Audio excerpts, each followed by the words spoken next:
जीवन और पुनर्जन्म की गहराइयाँ। जैसे कि हमारे कर्मों के आधार पर हमारी जीवन की जो स्थिति है, हमारे कर्मों के आधार पर हमारी जीवन की स्थिति निर्धारित होती है। कैसे हैं हमारे कर्म? हमारे कर्म सकर्म हैं, हम सकर्म कर रहे हैं, विकर्म कर रहे हैं या अकर्म कर रहे हैं।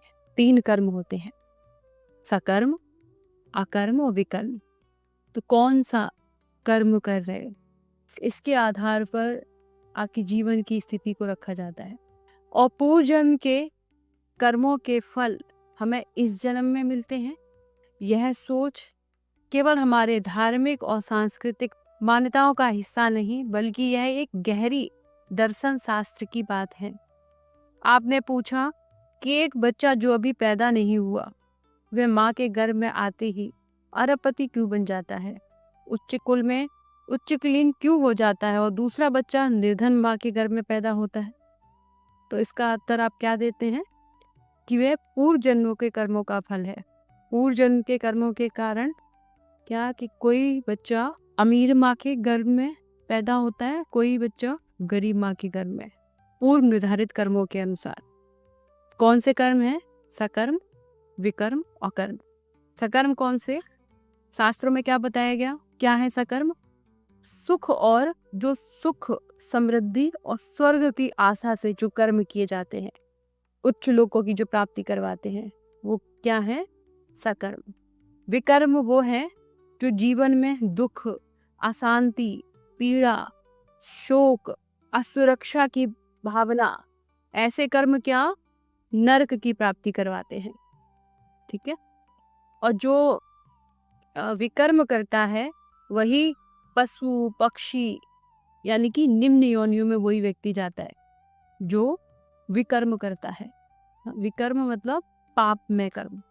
जो कर्म शास्त्रों में मनाही की गई है, जो कर्म शास्त्र मनाही करते हैं, अगर हम ऐसे कर्मों को करते हैं तो वह विकर्म कहलाते हैं। और जो शास्त्रों द्वारा अनुमोदित हैं कर्म, वो सकर्म कहलाते हैं। और वो कर्म जो भगवान की प्रसन्नता के लिए की जाए, भगवान के लिए किए जाए, वो अकर्म कहलाते हैं। अकर्म हमारे जीवन में आनंद, शांति, निर्भयता और हमें भगवत प्राप्ति करवा सकते हैं। अभी आप सब लोग निर्भय हैं, कुछ ना कुछ भय है ना हमें, भविष्य का भय, आगे किसी का, मतलब बहुत सारे भय ऐसे हमारे जीवन में लगे। इस बात का भय, ऐसा ना हो जाए, कहीं कोई ऐसा ना कर दे, मैंने ऐसे बोला तो कहीं ऐसा ना हो जाए, मेरे जीवन में कहीं ऐसा ना हो जाए, उसके जीवन में ऐसा हुआ। बहुत सारे भय हमारे चलते हैं। लेकिन जो अकर्म करता है वह कभी भयभीत नहीं होता। वह कैसे होता है? निर्भय होता है, क्योंकि उसे अपने ठाकुर जी पर पूरा फेथ है, पूरा विश्वास होता है। इतना वो प्रेम करता है भगवान से कि वह सेवा करता है भगवान की, उसका समर्पण है भगवान के प्रति, तो वह निर्भय रहता है, उसे किसी भी बात का कोई भय नहीं रहता। तो हमें कैसे अकर्म, सकर्म, विकर्म करना है? अगर कोई सकर्म करना चाहता है तो शास्त्रों में जो बताए गए, शास्त्रों में से जो अनुमोदित कर्म है उनको करता है तो उसके जीवन में सकर्म होंगे। सकर्म होते किस किस से हैं? वाणी से, मन से, शरीर से। विकर्म भी इससे ही होते हैं और अकर्म भी इससे ही होंगे। ठीक है। भगवत गीता में भगवान कहते हैं गहना कर्मणो गति, यानी कर्मों की बारीकियां बड़ी गहरी है। हमने जो किया है उसके परिणाम हमें ही भोगने पड़ते हैं। हमारे जीवन में जो कुछ भी हो रहा है वह हमारे ही कर्मों के परिणाम है।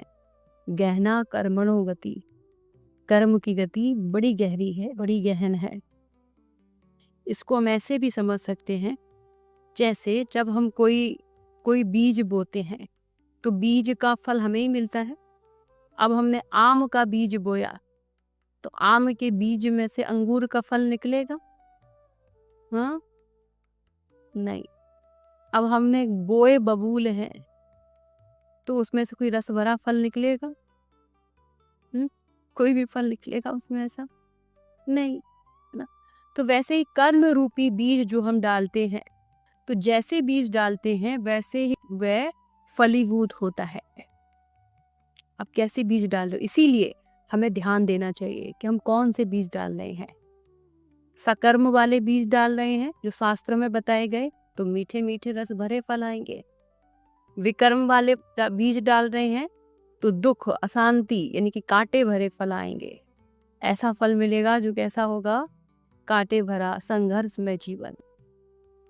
और जब अकर्म करेंगे, यानी कि कौन सा बीज डाला, भुना हुआ बीज। भुने हुए बीज को आप रोपण करोगे तो उसमें कोई फल निकलता है? कोई भी फल निकलेगा नहीं। तो वो क्या है, अकर्म। जैसे बीज को हमने क्या किया, भून लिया अच्छे से, ना तो अब सकर्म में है ना वो विकर्म में, वो क्या हो गया, अकर्म हो गया। इसका कोई फल नहीं। मन में विचार आने से पहले, वाणी से बोलने से पहले और शरीर द्वारा कर्म करने से पहले यह सोचना चाहिए कि मेरे द्वारा कोई गलत कर्म उत्पन्न ना हो, कोई गलत कर्म ना हो मेरे द्वारा, क्योंकि इसका परिणाम कोई और नहीं, मुझे ही भोगना पड़ेगा। कोई पड़ोसी नहीं आएगा, कोई फ्रेंड नहीं आएंगे, ना घर के मम्मी साथ देंगी, कोई साथ देने वाला नहीं है। आपकी चीजों को आपको ही भोगना पड़ेगा। आपने जो बोला उसका दंड आपको ही मिलेगा। आपने मन में जैसे विचार लेके आए उसका दंड आपको ही भोगना पड़ेगा। कोई भी व्यक्ति यह नहीं कह सकता कि अगला फोन कौन सा आने वाला है, या मेरे जीवन में अगली जो न्यूज आने वाली है वह कौन सी आने वाली है, दुख वाली या सुख वाली। पता है हम लोगों को? नहीं जानते हम। जैसे आपका मान लो कोई फोन आता है, कॉल आता है कि ना आपको इतने करोड़ की आपकी लॉटरी लग गई है, तो हम क्या करेंगे, हम खुश हो जाएंगे, उछल पड़ेंगे सुख भरी खबर सुन के। हमें क्या लग रहा है कि ये जो खबर है ना ये सुख देने वाली है, लेकिन उस खबर के सुख के पीछे जो छिपा हुआ दुख है ना वो हमें नजर नहीं आता, वो हम देख नहीं पाते। मान लो अगला फोन ऐसा आए कि हमारा कोई परिजन है जिसकी मृत्यु हो गई, तो हम क्या कैसे हो जाते हैं, दुखी हो जाते हैं। तो इस खबर पर, इस न्यूज पर हमारा कोई बस है कि नहीं, मेरे जीवन में सिर्फ और सिर्फ खुश खबरियां ही आएंगी, दुख खबरी तो अभी तक आई नहीं, ना ही कभी आएगी। कोई ऐसा चैलेंज कर सकता है अपने जीवन में? कोई नहीं। सिर्फ वही है जो क्या अकर्म कर रहा है, जो भक्त है, जो जान रहा है कि सुख या दुख का मेरे से कोई लेना देना नहीं, कोई भी सुख या कोई भी दुख मुझे प्रभावित नहीं कर सकता। ऐसे कौन है? सिर्फ और सिर्फ भगवान और भगवान के भक्त, बस। जैसे शिव जी और बहुत सारे भगवान के भक्त हैं, हनुमान जी, बहुत सारे भगवान के ऐसे भक्त हैं जिन्हें कोई भी खुशखबरी या दुख खबरी, बहुत खुशी या बहुत दुख नहीं दे सकता। उनकी खुशी अपने स्वामी की खुशी में ही उनकी खुशी होती है, उनका दुख अपने स्वामी के ही दुख में उनका दुख है। उनका अपना अलग से कोई सुख या कोई दुख नहीं होता। कानून हमारे लिए ही है, पशुओं के लिए नहीं। कई बार हम देखते हैं ना, रेड लाइट अगर कोई गाय या कुत्ता पार कर जाए तो उस पर कोई नियम लागू होगा? उसे पकड़ा जाएगा कि नहीं नहीं तो कैसे निकला यहाँ पे, अभी तुझे नहीं निकलना था। ऐसा कानून किसके लिए है? अगर हम निकलेंगे तो हमें क्या पकड़ लिया जाएगा। तो कानून हमारे लिए है, पशुओं के लिए नहीं। क्योंकि पशु इतने विवेकवान नहीं होते, उनमें इतनी बुद्धि नहीं होती, विवेक नहीं होता कि वे समझ सकें कि उन्हें क्या करना है क्या नहीं करना। इसीलिए क्या, पशु कैसी योनि है? भोग योनि है, उन्हें भोगना ही पड़ेगा, वो भोग योनि कहलाती है। और मनुष्य, हमारी योनि कैसी है? कर्म योनि। हम कर्म करके खुद को सुधार सकते हैं, ना, हम कर्म करके अपने आप को उच्च लोकों तक ले जा सकते हैं, भगवान के धाम तक ले जा सकते हैं। लेकिन पशु पक्षियों को भोग योनि है, वहां तो भोग भोगना ही पड़ेगा। लेकिन मनुष्य के लिए कानून है और प्रत्येक मनुष्य के लिए कानून है। आप यह नहीं कह सकते कि केवल भारत में कानून है, अमेरिका में कानून नहीं। प्रत्येक देश की चेतना के अनुसार, वहाँ के लोगों की चेतना के अनुसार अलग अलग प्रकार के कानून है। कहीं शराब पीना दंडनीय अपराध है तो कहीं खुलेआम छूट है शराब पीने की। जब बाहर निकलो तो देखो कि अभी जैसे हम गए थे तो हमने वहाँ देखा रास्ते में हर 10-10 कदम पर, 15-20 कदम पर क्या था? शराब थी। तो खुलेआम हम क्या कर रहे हैं? खुद से ही ऐसी चेतना को ले रहे हैं। हम देख ही नहीं रहे कि हमें क्या हमारे लिए अच्छा है और क्या बुरा। एक दूध की दुकान पर या फ्रूट्स की दुकान पर इतनी भीड़ नहीं होगी जितनी शराब की दुकान पर। एक दूसरे के ऊपर लदे जा रहे हैं लेने के लिए। तो ये हमारी स्थिति, हम जानते ही नहीं कि क्या, जब समझ रहे हैं कि इसे लेने से हमारे जीवन में कुछ अच्छा नहीं होने वाला, हमारा स्वास्थ्य, हमारा परिवार, हमारे कर्म, हमारी चेतना, सब कुछ गड़बड़ होने वाली था, सब कुछ खराब होने वाली। फिर भी उस जहर के लिए हम इतनी लंबी लाइन लगाते हैं और लगे जा रहे हैं।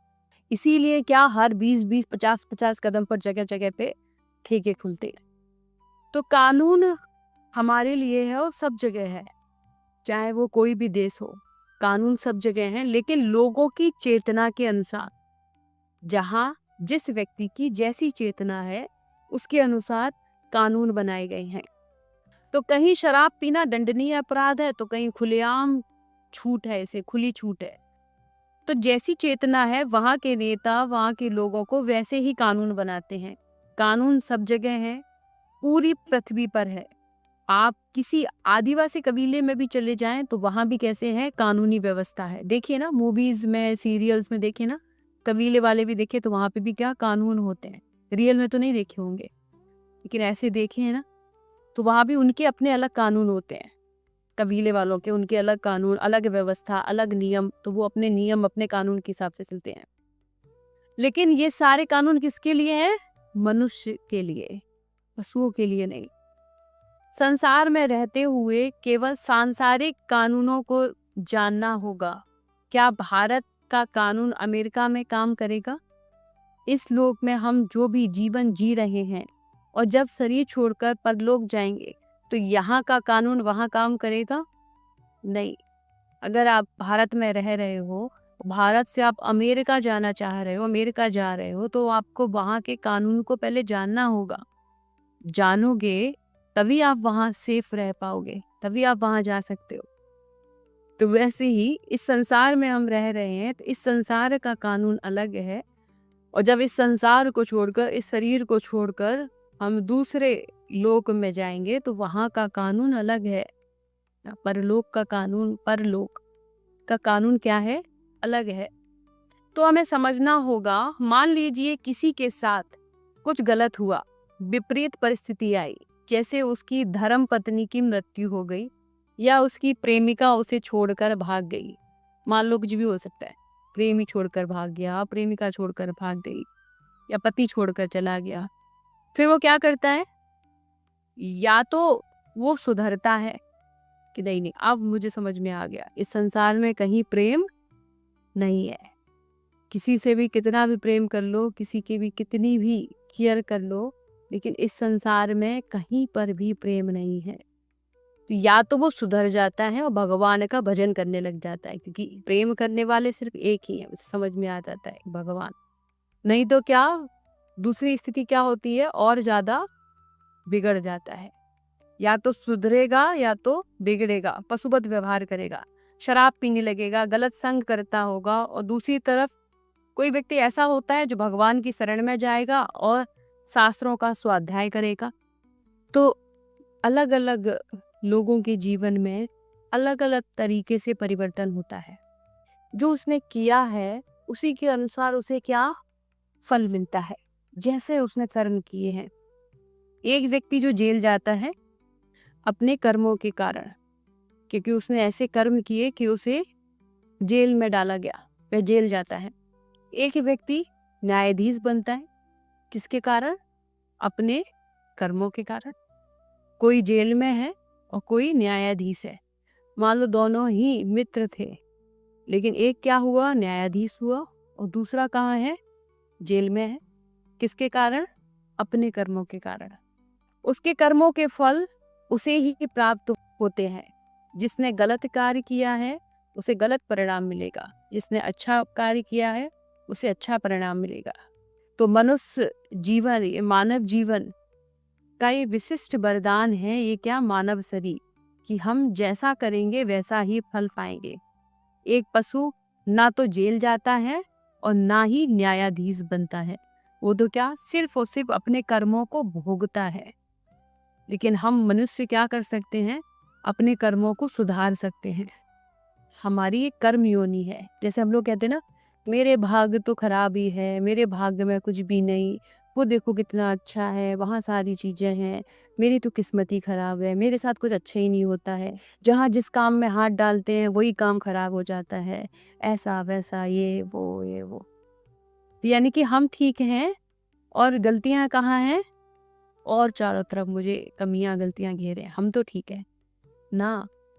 अगर आपके जीवन में कुछ हो रहा है तो वह आपके ही कर्मों का परिणाम है। अच्छे कर्म करोगे तो अच्छा परिणाम मिलेगा, बुरे कर्म करोगे तो बुरा परिणाम मिलेगा। तो हमें खुद ही अपने कर्मों को देखना है और उन्हें सुधारना है। अच्छे कर्म का अच्छा फल, बुरे कर्म का बुरा फल। कुछ कुछ देखा है ना, है तो मनुष्य लेकिन उनके कार्य कैसे हैं?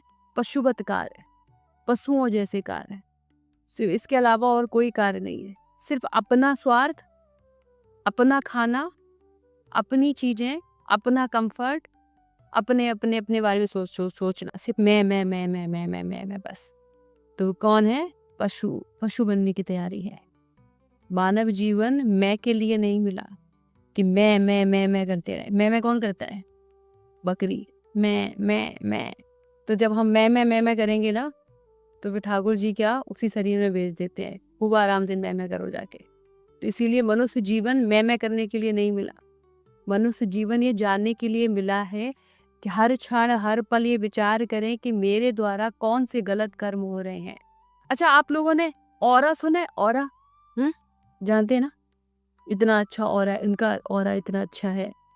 Positive aura, negative aura. पता है आपको ऑरा कैसे बनता है? पता है किसी को? बताएगा कोई? अच्छा बुरा ऑरा तो देखा है ना जीवन में? आपने देखा है कभी किसी देवी देवताओं की पिक्चर को, तो पीछे गोल गोल गोल सर्कल बना होता है, चांद सूरज जैसा। देखा है ना? देखा है सबने? तो जो हम उनके पीछे देखते हैं ना, दिख रहा होता है, यही हमारे पीछे भी सर्कल होता है, यही है ऑरा। जैसे उनका ऑरा हमें दूर से दिख रहा है, समझ में आ रहा है कि बहुत पॉजिटिव ऑरा है। तो ऑरा बनता कैसे है? अच्छा बुरा। जैसे जिसके जीवन में, जिसके मन में, जिसके विचारों में सिर्फ निगेटिव थिंकिंग चलती है कि बुरा बुरा बुरा, ये ऐसा ये ऐसा ये ऐसा, इसने ऐसा किया इसने ऐसा किया, सिर्फ घर में, मन में, विचारों में सिर्फ यही यही चर्चाएं चल रही हैं। घर में कौन सी चर्चाएं चल रही हैं? इसकी बुराई, उसने ये किया, उसने ये किया, चाचा ऐसे, ताई ऐसी, ताऊ ऐसे, फ्रेंड्स ऐसे, पड़ोसी ऐसे, मौसी ऐसी, ये ऐसे वो ऐसे, मम्मी ऐसी, ये किया, भैया ऐसा, भाभी ऐसी, ये ऐसे वो वैसे। तो सिर्फ और सिर्फ यही चर्चाएं, नकारात्मक चर्चाएं। तो जहाँ नकारात्मक चर्चाएं होती हैं वहाँ ऑरा कैसा होता है? डाउन होता है उनका। क्योंकि भगवान कभी नकारात्मक चर्चाएं नहीं करते, देवी देवता कभी नकारात्मक चर्चाएं नहीं करते। हाँ, न्यायाधीश करता है। अब कहो जज का ऑरा तो बिल्कुल नीचे होना चाहिए, तो ऐसा नहीं है। जो न्यायाधीश है, न्याय करने वाला है, उसके पास तो हम जाएंगे, वो सारी बात रखेंगे, वो तो चर्चाएं करेगा ही। तो ऐसा नहीं है, न्यायाधीश जब न्याय की बात करता है, न्याय की चर्चा करता है, पक्षों को सुनता है, क्या सही क्या गलत, तो ऐसा नहीं तब उसका ऑरा डाउन हो जाए। कहने का मतलब ये है, जिन विचारों से, जिन व्यक्तियों से, जिन बात से मेरा कहीं कुछ लेना देना नहीं है, जिस चर्चा से सामने वाला व्यक्ति सुधरने वाला नहीं है, उसके जीवन पे, उसकी क्रियाओं पे, उस पे कहीं पे कोई फर्क पड़ने वाला नहीं है, ऐसी चर्चाएं जब हम बार बार करते हैं तो हम क्या अपना नकारात्मक ऑरा क्रिएट करते हैं। जैसे कुछ लोग ऐसे होते हैं जिन्हें देखकर ही लगता है कि नहीं, इनसे इनसे बात नहीं करनी, इनसे दूर रहना है, इसके साथ खड़े नहीं होना, इनके साथ थोड़ा सा भी रहना हमें बिल्कुल अच्छा नहीं लगता। और कुछ ऐसे लोग होते हैं जिनसे बार बार बात करना, जिन्हें बार बार देखना, जिनके साथ रहना, जिनके साथ बोलना बैठना हमें बहुत अच्छा लगता है। तो वहाँ सकारात्मक ऑरा है, पॉजिटिव ऑरा है। जैसे हम देवी देवताओं को देखते हैं ना, तो उनका कैसा है ऑरा? बहुत बहुत पावरफुल, बहुत पावरफुल। तभी क्या हम उनसे क्या आकर्षित होते हैं। तो अगर चाहते हैं लोग, पता नहीं ऑरा के लिए पता नहीं क्या क्या क्या क्या क्या क्या करते हैं, तो हमें क्या करना है? सिर्फ भगवान का नाम और किसी के भी दोषों को ना देखना, सिर्फ और सिर्फ गुणों का गुणगान करना। फिर देखो क्या ऑरा बनता है आपका। सिर्फ पॉजिटिव चर्चा सुनेंगे और बोलेंगे, ना किसी की बुराई करेंगे, ना किसी की बुराई सुनेंगे। फिर देखो कितने पावरफुल बनते हो। तो हमारे कर्म लौट फिर कर हम कहाँ आ जाते हैं? कर्मों पर ही आ जाते हैं। सब कुछ हमें किससे मिल रहा है? कर्म। कैसे आप विचार कर रहे हो, कैसी सोच कर रहे हो, कैसे आप कर्मों को कर रहे हो, किसके बारे में क्या सोच रहे हो, आज किसके साथ आपने क्या गलत किया, आज किसके लिए आपने क्या सोचा, आज क्या क्या आपके मन में बुरा आया, आज क्या क्या आपने बुरा देखा, बुरा सुना, बुरा बोला। तो हमें इस पे ध्यान देना होगा। इसीलिए हमने देखा है ना कि हमें बोला जाता है ना कि आपके कर्मों का परिणाम आपको इस जीवन में भी मिलता है और अगले जीवन में भी होता है ना। अगर कोई गलत कर्म कर रहा है तो गलत काम करके आप सुखी नहीं होते हो।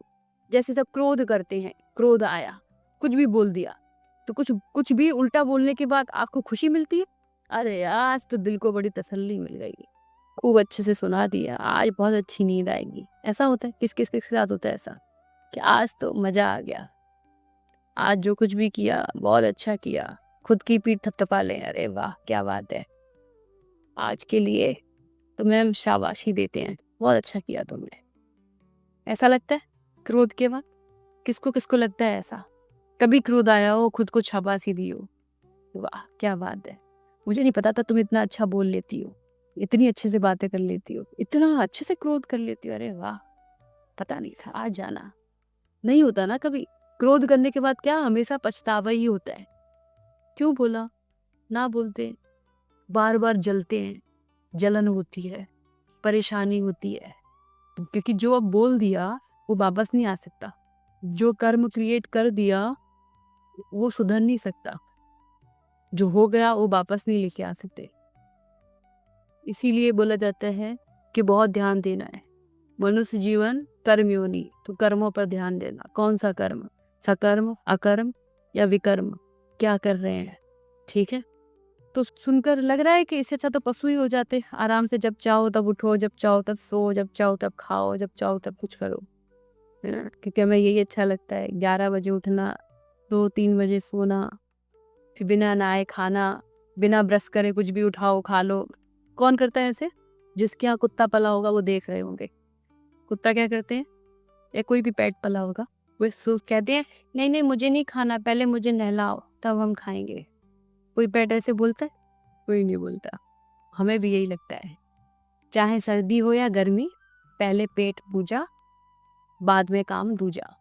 तो पहले हम लेट में उठेंगे, फिर हम क्या कहेंगे, क्या क्या बना है जल्दी लेकर आओ, पहले हम खा लें, फिर बाकी सब कुछ उसके बाद।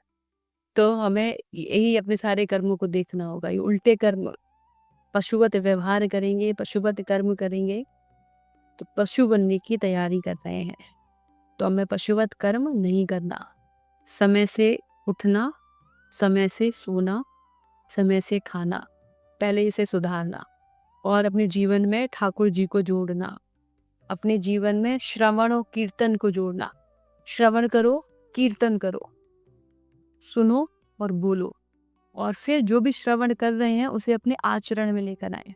ठीक, तो हमें कीर्तन एक मुख से करना है, एक कीर्तन आचरण से भी करना है, प्रचार आचरण से भी करना है। ठीक है, तो कर्मों पे ध्यान देना है। तो यहाँ पर यही बता रहे हैं कि एक मित्र क्या गलत काम के कारण जेल में जाता है और दूसरा मित्र न्यायाधीश बनता है। अच्छे कर्म के कारण। तो अब हमें चुनना है कि हमें कहाँ जाना है। ठीक है, तो हमें अपने कर्मों पर पूरा ध्यान देना चाहिए।